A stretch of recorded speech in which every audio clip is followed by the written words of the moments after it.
कैसे। और हमारी एक क्वांटिटी है ना कि कहीं भी हम रहते हैं तो अपना इज्जत बना के रहना चाहते हैं, बिना इज्जत का हम रहना पसंद नहीं करते हैं। तो बड़ी मुश्किल हुआ। तो एक दिन फिर से हमने अपने अंदर एक कहते हैं जुनून, एक जुनून और हौसला जगाया। वो जगाना पड़ता है हर एक इंसान को, वो अगर जगा लेंगे ना तो हर मुकाम को आप पा लेंगे। है कि आपको डर भी लगता है साथ साथ में। तो जी नमस्कार, स्वागत है नए मुद्दे नए ब्लॉग में। कैसे हैं आप लोग? वो वीडियो में आना नहीं चाहते हैं, एनी टाइम 100 से ऊपर टेंशन उनका बना रहता है, तो कोई बात नहीं है।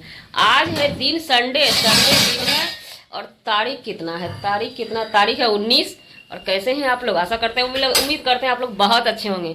हमारा खाना हो चुका है रेडी, जिसमें है चावल बना है कुकर में, कढ़ी इधर है और इधर बना है बैगन का भजी, जिसको आप लोग कलौंजी बोलते हैं। और साथ में देखिए सलाद भी देंगे खाने के लिए बिना नमक का, क्योंकि नमक नहीं डालते हैं इसलिए कि हम लोग लेट खाते हैं, कभी दोपहर में कभी सुबह। एक बार में इकट्ठा उतना सलाद खर्च नहीं होगा, इसलिए नमक नहीं डाले हैं, नमक बाद में डालेंगे। और आज करनी है कुछ बातें, लेकिन अभी फिलहाल हमको कपड़ा धोना है। कपड़ा भी सर्फ में डुबा चुके हैं और ड्यूटी भी जाना है, तो कपड़ा पहले साफ कर लेंगे और सबसे पहले चाय पी लेंगे। आप लोग भी आ जाइए चाय पीने के लिए, क्योंकि सुबह का टाइम है, संडे है, ड्यूटी है, लेकिन काम कम है। थोड़ा लेट भी जाएंगे लेकिन जाना ही पड़ेगा, क्योंकि मालिक का ऑर्डर रहता है। तो लेट जाइए या 10 बजे तक में पहुंचना पड़ जाता है। 10 बजे तक में पीस भी इकट्ठा हो जाएगा हमारा। तब तक चाय पी लेते हैं, कपड़ा धो लेते हैं, मिलते हैं रेडी होकर आप लोगों से। तो जी खाना हमारा रेडी हो चुका था और हम भी रेडी हो गए थे। 9:30 में रेडी हुए, लेकिन आस्कत लग गया, ड्यूटी नहीं गए। काम भी कम था और कॉन्ट्रैक्टर कॉल भी नहीं किया। हम सोचे थे अगर कॉल कर देगा तो जाएंगे, काम अगर ज़्यादा होता तो वो निश्चित कॉल करता। कम काम रहने के बाद होती क्या परेशानी हो जाती है, 1.5 किलोमीटर जाना, फिर उधर तुरंत मतलब काम नहीं है तब 1.5 किलोमीटर लौट के घर आना पड़ता, रूम आना पड़ता। तो इसलिए हम नहीं गए, रह गए रूम पे। तो हमने सोचा अब ये वीडियो आज हमारा सुबह गया नहीं है, सुबह वीडियो जाता है। तो हमने एक वीडियो में बात किया था कि हमने काम कैसे परदेश में आके कैसे हमने काम किया और इतना दूर कैसे हम आए थे, किस लिए आए थे, क्यों आए थे, किसी ने भगाया था, या जो भी हमने उस वीडियो में क्लियर कर दिया था। लेकिन अब बातें सवाल उठती है, बहुत से लोगों को लाइव में जुड़ते हैं हम, या किसी के लाइव में जाते हैं या कहीं भी जाते हैं तो अचानक से चौंक जाते हैं कि आप तमिलनाडु रहते हैं तो फिर तमिल भाषा कैसे एक्सेप्ट करते हैं, कैसे एडजस्ट करते हैं उसको। इसकी फीलिंग्स जब हम बताएंगे ना तो बहुत इमोशनल हो जाते हैं और वो दिन जब याद आता है तो हम बहुत अभी भी घबरा जाते हैं कि कैसे हमने इस चीज़ को मैनेज किया। तो बढ़ते हैं वीडियो में आगे। आप लोग वीडियो में आगे बढ़ने से पहले लाइक कर लीजिएगा और अगर न्यू है तो चैनल को सब्सक्राइब जरूर कीजिएगा। तो जब मैं यहाँ पे आई तो मेरी बहन लेके आई। मेरी बहन हो या कोई भी हो, कोई नात रिश्तेदार ही किसी को परदेश दिखाता है। ऐसे कोई भी नहीं है कि अचानक से आ जाएंगे और रह जाएंगे, रहने लगेंगे, नहीं। कोई सोर्स होता है, एक जरिया होता है, जरिया ही में ही लोग आते हैं। तो मेरी बहन जब लेके हमको आई थी तो बहन के भी बच्चे थे, उन्हें भी पैसे की सख्त जरूरत थी। वो अपना काम, उनका अलग काम था, हमारा अलग काम था। हम कुछ जानते नहीं थे। सबसे पहले सिटी की चकाचौंध, उसमें भी तमिल भाषा, वो क्या बोल रहे हैं, जीरो का नॉलेज था हमारे पास में। और काम का नॉलेज था, लेकिन एक बात होता है ना कि पैडल मशीन और कहाँ स्पोर्ट का वो स्पोर्ट मशीन था, वो कंप्यूटर मशीन था, वो सब देख के चकाचौंध लगता था। काम का तो खैर छोड़िए, काम की बात छोड़ दीजिए, लेकिन पहले तो हमको हेल्फड़ी करना पड़ेगा कहीं भी जाएंगे। और यहाँ पे होता क्या है, कंपनी सब में बैठ के आप हेल्फड़ी नहीं कर सकते हैं, धागा कटिंग भी बैठ के नहीं कर सकते हैं। दिल्ली में जब हमने गया था वहाँ बैठ के ही धागा कटिंग होता था या हेल्फड़ी का काम। यहाँ पे एक है ना कि जैसे कंपनी ने एक तरह का काला पानी का सजा हो जाता है आदमी के पास, जिसकी हैबिट नहीं है काम करने की, तो बहुत प्रॉब्लम होता है, बहुत ज़्यादा। तो हमने जब कंपनी में गया तो वहाँ पे खड़ा होके ही वो हेल्फड़ी करना होता था। और बीच में टी टाइम 15 मिनट का, 15 मिनट में आप कितना रेस्ट, शरीर को कितना रेस्ट दे सकते हैं, कुछ नहीं होता था। तो शुरू में मेरी बहन काम अलग करती थी, वो अलग कंपनी में काम करती थी, क्योंकि उनका लाइन अलग था, वो मशीन चलाती थी, उनको नॉलेज था, वो पहले से यहाँ पे रह चुकी थी। और हमारा हेल्पर का काम था, तो जहाँ पे महीना पे काम मिलेगा, ज़्यादा काम मिलेगा, उस कंपनी में हमको एडजस्ट किया गया था। तो काम करके पूरा दिन खड़ा होके बुखार लग जाता था। शुरू का फीलिंग्स जब याद करते हैं ना तो बहुत प्रॉब्लम होता है। और इस वजह से हम किसी नए पर्सन को लाना नहीं चाहते। वो तो हमारी बहन थी, हमारी बहुत करीबी थी, एक माँ के 2 बच्चे थे, तो हमारी दुख को समझी और वो लेके आई। ऐसे करके ना किसी को लाना बहुत मुश्किल होता है परदेश में, उसमें भी तमिलनाडु जैसा सिटी में बहुत दिक्कत होता है, बहुत प्रॉब्लम होता है। सिस्टर रात में भी एक सिस्टर बोल रही थी कि हमें भी ले चलो और काम दिलाओ, लेकिन यही सब दिन अपना याद आ जाता है। हम नहीं चाहते हैं आगे वाले को हम दुखी करें। तो फिर बुखार लग जाता था और तमिल बोलना नहीं आता था, सभी बोल बोल के हंसने लगते थे।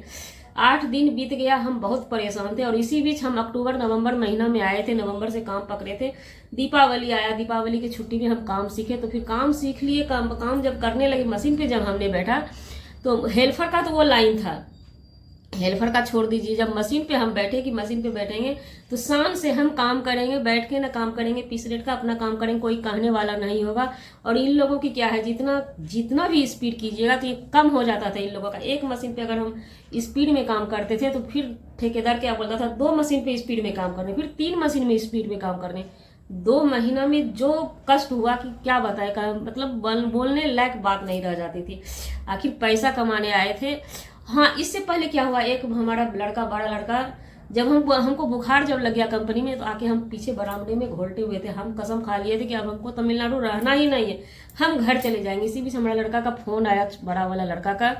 वो बच्चा था 7 क्लास या 8 क्लास में पढ़ाई कर रहा था गाँव में। वो बोला, मम्मी काम हुआ कि नहीं, पैसा वैसा मिला कि नहीं, तो कुछ पैसा चाहिए।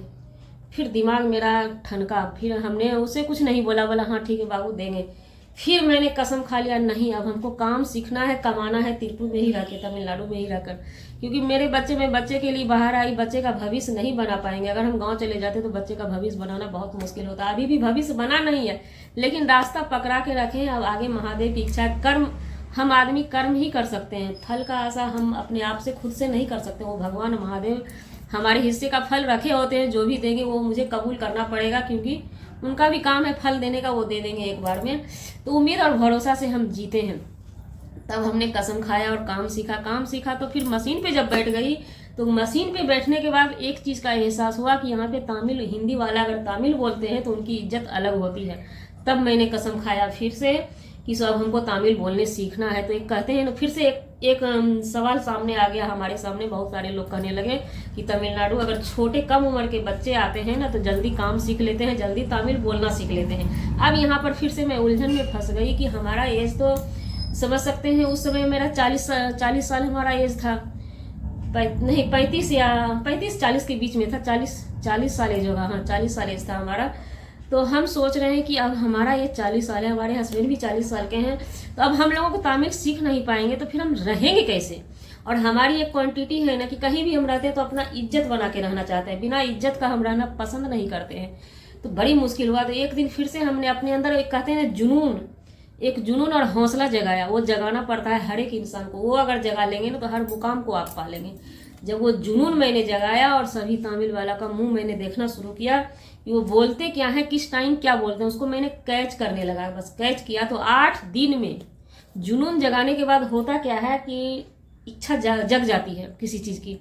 वो जुनून जब जगा तो 8 दिन में मैं पूरा काउंटिंग तमिल में बोलने लग गई। और उसके बाद 1 महीना होते होते 100 में 50 तमिल बोलने लगी।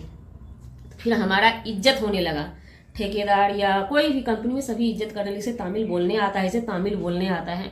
और अभी जाकर के मैं इस पद पे आ गई हूँ कि 100 में 75% तमिल बोलती हूँ। और हमारा ठेकेदार गर्व से, अगर कोई लेडीज मतलब 100 का 100 तमिल बोलना तो मुश्किल हो जाएगा किसी के लिए भी, उसके लिए भी हिंदी बोलना मुश्किल। अब लड़ाई कर सकते हैं, वो बोलते हैं तो हम समझ जाते हैं। हम यही कहते हैं, जब हम तुमको एडजस्ट करते हैं, तुम्हारा हम कस्टमर है ना, ठेकेदार का हम कस्टमर हैं, काम करते हैं, वर्कर हैं, तो तुमको भी एडजस्ट करना होगा। क्योंकि इन लोगों को क्या होता है, हिंदी वाला कम रेट में काम कर देते हैं, लोकल वाले कम रेट में काम करेंगे नहीं, तो इनकी मजबूरी होती है ठेकेदार की। इसलिए ये लोग माइनस करने लगे और ठेकेदार भी हम लोग की तरफ से लड़ने लगा कि वो जो बोल रहा है हम समझ रहे हैं ना, हम जो बोल रहे हैं ये समझ रहा है, कहानी खत्म हो गया। तो ये फीलिंग थी हमारी। तिरुपुर में तमिलनाडु आने के बाद हमने तमिल कैसे सीखा। तो गाइस अब आप लोगों के समझ में आ गया होगा। जुलाई में जुड़ते हैं या वीडियो पे आते हैं, बोलते हैं हमें काम दिलाओ, काम दिलाने, काम भरमार है यहाँ, काम दिलाने की कोई किल्लत नहीं है हमारे पास। लेकिन सबसे बड़ी समस्या यहाँ पे तमिल बोलने की होती है। तमिल अगर बोलने आता है तो एडजस्ट कर लीजिएगा, नहीं बोलने आता है तो बड़ी मुश्किल होगा। और हम रहे, कोई भी लेकर जब आपको आएगा तो एक रूम दिला देगा, सारा चीज़ व्यवस्था कर देगा 1 दिन का, उसके बाद मतलब हटा देता है। क्योंकि मतलब हटा नहीं देता है, काम में बिजी रहते हैं सभी। सिटी में किस लिए आए हैं, काम में 12 का 12 घंटा काम होता है, उसके बाद ओवर टाइम चलता है। कब टाइम मिलेगा जो आपको फिर हेल्प करने के लिए वो आएंगे, और कितना आपके पीछे पीछे कितना घूमते रहेंगे, आपका कौन सा काम होगा, हमारा कौन सा काम होगा। यही सब हमारी समस्या थी जो हमने सोचा अपने वीडियो के माध्यम से आप लोगों तक पहुंचा दें, क्योंकि हमारा एक वीडियो बनाने का कंटेंट ढूंढना होता है, जो कि आप लेके आते हैं हमारे पास, दे देते हैं, तो हम कंटेंट ढूंढ लेते हैं और अपना वीडियो बना लेते हैं। तो उम्मीद करते हैं, आशा करते हैं वीडियो आप लोगों को पसंद आई होगी। तो लाइक शेयर कमेंट जरूर कीजिएगा। मिलते हैं नेक्स्ट ब्लॉग में।